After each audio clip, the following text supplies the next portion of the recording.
Hi guys, ఇవాల్టి కథ పనికిరాని బంగారం. ఒక ఊరిలో రంగయ్య అనే ఓ పిసినారి ఉండేవాడు. అతను చాలా ధనాన్ని సంపాదించాడు.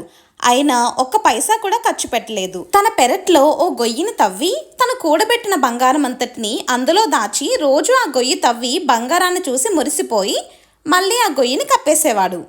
ఒకరోజు ఇదంతా చూసిన దొంగ ఆ రాత్రి గొయ్యి తవ్వి మొత్తం బంగారాన్ని ఎత్తుకుపోయాడు.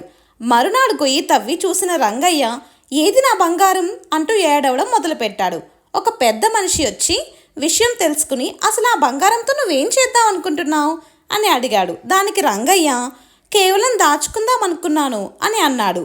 ఆ పెద్ద మనిషి రంగయ్యకు కొన్ని గులకరాలు ఇచ్చి నీ బంగారం ఎక్కడికి పోలేదు, ఎప్పటిలాగే రోజు వచ్చి ఈ రాళ్ళను చూసి వెళ్ళిపో అని చెప్పి వెళ్ళిపోయాడు. రంగయ్య అయోమయంగా చూశాడు. సరిగ్గా ఉపయోగించిన వస్తువు ఎంత ఖరీదైనదైనా